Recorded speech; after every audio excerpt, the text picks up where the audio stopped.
இந்த குக்கியை பிரியாணி குக்கின்னே சொல்லலாங்க. ஏன்னா இதில வந்து பட்டை, கிராம்பு, ஏலக்காய், அந்த காஞ்ச இஞ்சி, சுக்குன்னு சொல்லுவாங்கல்ல, அது எல்லாம் போட்டு செஞ்சுருக்கேன். இந்த குக்கியை ஃபஸ்ட் டைம் ட்ரை பண்ணும்போது நல்லா டேஸ்ட்டாக, கிறிஸ்பியாக வருமா அப்படிங்கிற ஒரு டவுட்டோடே தான் நான் செஞ்சேன். இப்போ நான் வந்து உடைச்சு காமிக்கிறேன் பாருங்க.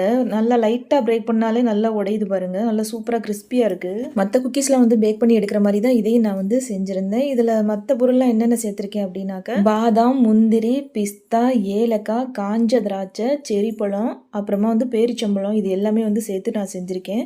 சர்க்கரை வந்து இப்போதைக்கு நான் ஒயிட் சுகர் தாங்க நான் யூஸ் பண்ணியிருக்கேன். நாட்டு சர்க்கரையில் நான் ட்ரை பண்ணலை. ரொம்ப கரெக்டாக சொல்லணும்னா இதோட டேஸ்ட் வந்து ப்ளம் கேக்கை வந்து குக்கியாக சாப்பிட்டா எப்படி இருக்கும் அந்த மாதிரி. இதை நம்ம மட்டும் சாப்பிட்டு பார்த்துட்டு நல்லா இருக்குன்னு நினச்சிக்கிட்டு இருந்தா எப்படி அப்படின்னு சொல்லி தான் டெஸ்ட் பண்ணுறதுக்காகன்னு சொல்லிட்டு என் பையனோட டியூஷனுக்கு பிள்ளைங்கள்லாம் இருப்பாங்கல்ல, அவங்களுக்கு வந்து நான் கொடுத்து விட்டுருந்தேன்.